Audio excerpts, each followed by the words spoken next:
அக்னீஸ்வரன் கிட்டத்தட்ட செங்கோட்டையன் விவகாரத்தை எல்லாரும் சொன்னாங்க. அவர் தனி மனிதர், அவர் கோபிச்செட்டிப்பாளையத்துக்குள்ள தான் அவரால் அரசியல் பண்ண முடியும் அப்படின்லாம் பலரும் பேசினாங்க இபிஎஸ் ஆதரவு தரப்புல இருந்து. ஆனால் அவர் வெளியேற்றிய பிறகுதான் ஓபிஎஸ் டிடிவிக்கான முக்கியத்துவம் அதிகமாயிருக்கா? இந்த அமித்ஷா அவர்களோட சந்திப்பை நீங்க எப்படி புரிஞ்சுக்கிறீங்க? திரு செங்கோட்டையன் அவர்கள் போய் இந்திய நாட்டின் உள்துறை அமைச்சர் அமித்ஷாவை போய் பார்த்துட்டு வந்தார். எங்கே போய் சேர்ந்துருக்கிறாரு? தாவேக்காவில் போய் சேர்ந்துருக்காரு. அமித்ஷா சொல்லி விட்டாரா திமுகவுக்கும் போயிடாத, அதிமுகவில் இருந்துடாத, நீ 9 முறை வெற்றி பெற்றவர்ப்பா, சீனியர் மோஸ்ட் பர்சனாலிட்டி, ஆகையினால நீ எப்படியாவது தாவேக்காவுக்கு தான் போகணும்னு சொல்லி விட்டாரா? ஆகவே மாண்புமிகு முன்னாள் முதலமைச்சர் திரு ஓபிஎஸ் அவர்கள் இன்னைக்கு இந்திய நாட்டின் உள்துறை அமைச்சர் திரு அமித்ஷா அவர்களை பார்த்திருக்கிறார்கள். அப்படின்னா பிரதமர் வருகிற போது நீங்கள் என்னை பார்த்தா பாக்கியம் என்று சொன்னார்கள். இன்றைக்கு பார்த்ததே பாக்கியம் என்று கருதுகிறார்கள். எது எப்படி இருந்தாலும் இன்னைக்கு அமித்ஷா அவர்கள் அவரிடம் பேசியது எல்லாரும் சொல்லிட்டாங்க. இதயா சாரும் மணி சாரும் சொன்னாங்க எனக்கு கிடைத்த தகவல்னு சொல்லி. அதே நானும் அதே வழியிலே போக விரும்புகிறேன். எனக்கு கிடைத்த தகவலின்படி சொல்லுங்க. அதிமுகவில் உங்களை சேர்ப்பதற்கு வாய்ப்புகள் இல்லை. உங்களை நீங்களா தான் தேசிய ஜனநாயக கூட்டணியிலிருந்து வெளியில் போனீங்க. நீங்களா தான் இப்போ வந்து பார்க்குறேன்னு சொல்கிறீங்க. வாங்க, உங்களை நாங்கள் மதிக்கிறோம்.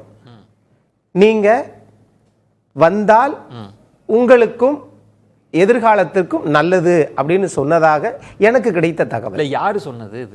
இது யார் சொன்னதெல்லாம் அமித்ஷா அவர்கள் தான். 2. ஆனால் மணி சார் சொன்னதுலேருந்து அந்த தீர்வு ஆப்பரேட்டிவ் போர்ஷனை மட்டும் எடுத்துக்கிறேன். நீங்கள் கட்சி ஆரம்பித்து, தனி கட்சி ஆரம்பித்து, நீங்கள் என்டிஏவோடு பயணம் செய்ய வேண்டும் என்றதா வலியுறுத்தியதாகவும் பேசப்படுகிறது. மணி சார் பேசினதில் இருக்கிற ஆப்ரேட்டிவ் போர்ஷனில் இருக்கிற முக்கியமான பாயிண்ட் என்னன்னா, செங்கோட்டையன் விவகாரம்ன்றது அவங்களுக்கு ஒரு ஞானோதயத்தை தந்திருக்கு.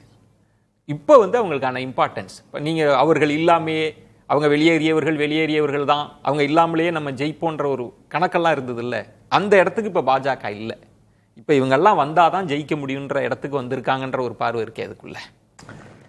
அதாவது சார், நீங்கள் என்னமோ திமுக ரொம்ப பலமாக இருக்கிறது மாதிரியும், அதிமுக தமிழ்நாட்டில் இன்றைக்கி எதிர்கட்சியாக இருக்கிறது, 31 வருஷம் ஆண்ட ஒரு இயக்கமாக இருக்கிறதெல்லாம் மறந்துட்டு இந்தியாவில் 17 மாநிலங்கள், தமிழ்நாட்டிற்கு அந்த சித்தாந்தம் பிடிக்குதோ பிடிக்கலையோ, மத்தியில் அவர்கள் பலமான ஒரு இதை தான் வச்சுக்கிட்டு இருக்கிறாங்க. ஆகையினால இவங்கெல்லாம் சும்மா என்னங்க நாங்கள் தாங்க அப்படின்னு சொன்னால், மற்றவர்களை பலவீனம் அப்படின்னு சொல்கிறதுனாலேயே பலவீனமானவர்கள் பலமான ஒரு தோற்றத்தை கட்டமைச்சுக்கிட்டே இருக்கிறாங்க. ஆனால் அது உண்மை இல்லை. அதனால இது ஒண்ணு. இன்னொரு விஷயம், நான் கேட்ட கேள்வி, நீங்க முதல்ல சொன்னீங்கல்ல பாக்கியம், உங்களை சந்தித்தாலே பாக்கியம்னு சொல்லி அப்ப வாய்ப்பு கிடைக்கல. இப்ப ஏன் அந்த பாக்கியம் கிடைச்சிருக்கு? என்ன காரணம்? என்ன சூழல் மாறி இருக்கு? நான் என்னை பொறுத்தளவில் மாநில கட்சியில் தான் ஒரு மாநில மக்களினுடைய ஜீவாதார பிரச்சனைகளை உணர்ந்தவங்கன்னு நான் நம்புறேன்.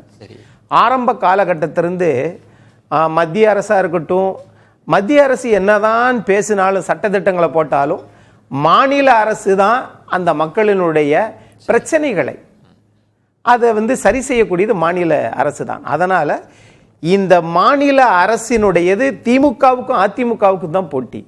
இந்தியா முழுவதும் இந்தி கூட்டணிக்கும் என்டிஏ கூட்டணிக்கும் போட்டிங்கிறது மாதிரி அண்மையில் நடந்த பீகாரில் கூட என்னதான் பலமான கட்சியாக இருந்தாலும் பாரதிய ஜனதா அங்கு 20 ஆண்டு காலம் முதலமைச்சராக இருந்த நிதிஷ்குமார் அவர்களோட தானே. திரு நிதிஷ்குமார் அவர்களுக்கு பாயிண்ட் என்னன்னா சார், இபிஎஸ் அவர்களை பாஜக கைவிட போவதில்லை, அவர் தான் முதலமைச்சர் வேட்பாளர். கைவிட முடியாது. சரி, முடியாது உங்க பார்வையில. நீங்க அவங்க மட்டும் இல்ல, அவர் சார் போகும்போது சொன்னார், எதையா சார் கையெல்லாம் முறுக்க முடியாது அப்படின்னு. கையை முறுக்கிறதெல்லாம் திமுகவால தான் கையை முறுக்கிறதெல்லாம் முடியும், இங்க அதெல்லாம் கிடையாது. சரி, உங்க பலம் என்ன? இந்த மாநில கட்சி நான் கேக்குறது, இப்ப அதுல எல்லாம் எந்த பிரச்சனையும் இல்ல, அதெல்லாம் மாத்த போறது இல்ல. ஆனா பாஜக என்ன நினைக்கிறாங்கன்னா, ஓபிஎஸ் அவர்களோ டிடிவி அவர்களோ தாவேகாவுக்கு போறாங்க இல்ல தனிச்சு இருந்தா நம்ம வெற்றி வாய்ப்பு பாதிக்கப்படும்ன்ற இடத்திலிருந்து தான் பேச ஆரம்பிக்கிறாங்கன்னு சொல்றதை ஏத்துக்கிறீங்களா இல்லையா? இல்ல அது சரி ரைட், அவங்க முயற்சி பண்றாங்க சார். ஆனா என்னை பொறுத்தளவுல மாநில கட்சிகள் செய்யாதத கச்சத்தீவை நாங்கள் மீட்டிட்டோம். இல்ல நாம் உரிமைக்குள்ளே வரல. இல்ல இல்ல நான் கூட்டணி கணக்கு கேக்குறேன். நீங்க நம்ம சார் 365 நாளும் 1825 நாளும் கூட்டணி பத்தி தான் பேசுறோம். சரி, செயல்படுத்தினால் ஒரு திட்டத்தை அப்பா தமிழ்நாட்டுக்கு மட்டும் நீட்டு விளக்கு சொல்லிட்டாங்கன்னா அதிமுக பாஜக கூட்டணி அமோக வெற்றி. நீ என்ன சொல்றீங்கன்னா எதுக்கு ஓபிஎஸ் டிடிவி எல்லாம் சந்திச்சு பேசிட்டு தமிழக உரிமைக்கு வாக்குறுதியை கொடுத்துருங்க ஜெயிச்சிடலான்றீங்க. வாக்குறுதி இல்ல, அதுதான் தப்பு. நிறைவேற்றுங்க. அல்லது கச்சத்தீவை 74ல திமுக கொடுத்துச்சு, 2023 மாண்புமிகு முதலமைச்சர் மு க ஸ்டாலின் அவர்கள் திரும்ப பெற வேண்டும் சொல்றாங்கல்ல. எப்ப கொடுத்ததும் திமுக, தீர்மானத்தை போடுறதும் திமுக ஆட்சி, நாங்க கொண்டு வந்துட்டோம்ப்பா. இபிஎஸ் அவர்களே அமித்ஷா அவர்களை சந்தித்து நமக்கு இந்த கூட்டணி எல்லாம் வேண்டாம், எதுக்காக நம்ம இடத்தை அவங்களுக்கு கொடுத்துக்கிட்டு நீங்க இதெல்லாம் அனௌன்ஸ் பண்ணிட்டீங்கன்னா நம்ம 2 பேருமே சேர்ந்து ஜெயிச்சிடலாம்னு அந்த ஆஃபரை கொடுக்க வாய்ப்பு இருக்கும். நீங்க அதாவது திரு ஓபிஎஸ், திரு இபிஎஸ், திரு செங்கோட்டையன், திரு டிடிவி தினகரன், சசிகலா அம்மா, இவங்க 5 பேரை மட்டுமே வச்சு வச்சு வச்சு அதிமுகவை பெருசா நீங்க வந்து பலவீனமா பாக்குறாங்க. அது சார் விஜயன் சார் ரொம்ப முக்கியமான ஒரு விஷயத்தை நீங்க சொல்றீங்க.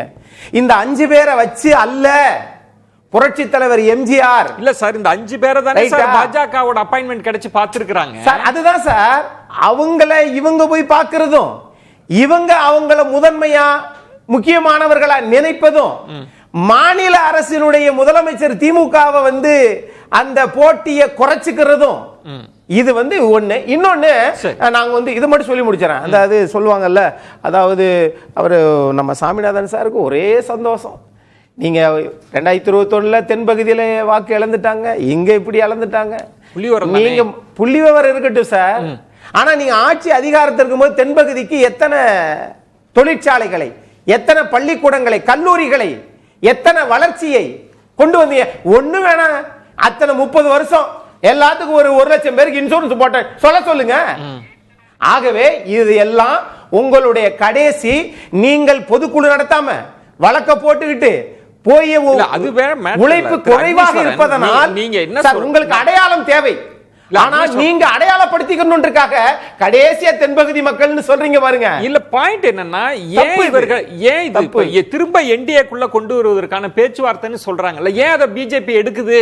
நான் கேக்குறேன், ஏன் வந்து நாங்க தான் 3 இடத்துல வெற்றி பெற்றுட்டீங்கல்ல, நல்லாட்சி நடக்குதுல்ல. அப்படி நல்லாட்சி நடக்கிற போது பாட்டாளி மக்கள் கட்சி தேமுதிக வந்தா கூட தமிழ்நாடு மாண்புமிகு முதலமைச்சர் வேணாம்னு சொல்றாரு.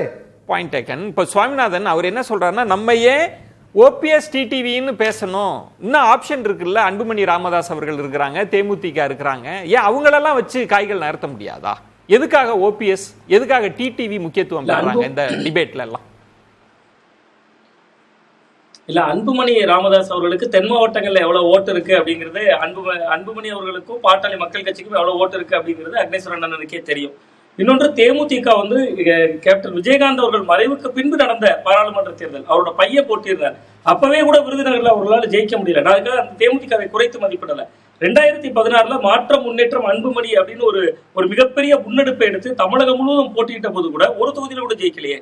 அப்ப இவர்களுக்கு அவர்கள் தேவை, அவர்களுக்கு இவர்கள் தேவை என்பதுல மாற்று கருத்து இல்ல. இன்னொன்னு, அக்னி ஒரு மிக முக்கியமான ஒரு இடம் சொன்னாங்க, மாநிலத்தினுடைய உரிமைகள் எல்லாம் செஞ்சுட்டாலே போதுமே, எங்களுக்கு எதுக்கு ஓபிஎஸ்சி, எதுக்கு டிடிவி அப்படிங்கக்கூடிய ஒரு குரலை கூட அவர் சொல்லியிருந்தார். செய்வாங்க, அதெல்லாம் செய்யலாம், நிறைய நிதி கொடுக்கலாம். ஆனா பீகார் மாதிரி நேர்பாதி தொகுதி கேட்டுருவாங்க. அப்படித்தானே பீகார்ல பண்ணிருக்காங்க. பீகாருக்கு திட்டங்களை, நிவாரணங்களை அள்ளி கொடுத்துட்டு அங்க நிறைய விஷயங்களை செய்துட்டு 101 தொகுதி வாங்கிட்டாங்க. அது வந்து இதை விட அபாயகரமா. சுவாமிநாதன், நீங்க சொல்றது பாஜகவினுடைய அரசியல் கணக்குல தென் மாவட்டத்தை குறிவைக்கிறாங்க, அப்படிதான் புரிஞ்சுக்கிறதா? இப்ப ஓபிஎஸ் சந்திப்பு அப்படின்றது தென் மாவட்டத்துக்கான கணக்கு தானா? நிச்சயமா தென் மாவட்டத்துக்கான கணக்கு தான். கிட்டத்தட்ட 8 தொகுதிகள் அவர்கள் வைப்பு தொகை பறிகொடுத்த தொகுதிகள்ல 4 தொகுதிகள் தென் மாவட்டங்கள், அதுல பல தொகுதிகள் கன்னியாகுமரி போன்ற மாவட்டங்கள் இருந்தாலும் அங்கெல்லாம் முக்குளத்தோர் ஓட்டு வங்கி இல்ல. பட் முக்குளத்தோர் ஓட்டு வங்கி இருக்கக்கூடிய பகுதிகளில் தான் கடுமையான பின்னடைவை சந்திச்சிருக்கு அதிமுக. அப்ப அந்த இடத்தை தான் பாஜக என்ன நினைக்கிறாங்கன்னா, கூட்டணியாக உருவாக்கி விட்டு அந்த தொகுதிகள்ல தாமரை சின்னத்தை போட்டியிட வைக்கலாம், பிஜேபிக்கு சீட்டை வாங்கிடலாம். அப்படி வாங்குறப்ப இவர்களுடைய அந்த அனுசரணையால அவர்களுக்கு அது வெற்றியா மாறும்னு பாஜக முழுக்க முழுக்க இதுக்குள்ள உள்ள அரசியல் செய்கிறார். ஓகே, இப்ப இதற்குள்ள பாஜக வெற்றிக்கான கணக்கு தான் இருக்கு. இவங்களை இந்தியாக்குள்ள கொண்டு வருவது அவர்கள் வெற்றி வாய்ப்பை அதிகரிப்பதற்கான ஒரு முக்கியமான கணக்கு இருக்குன்றீங்க. நம்ம தொடர்ந்து பேசலாம்.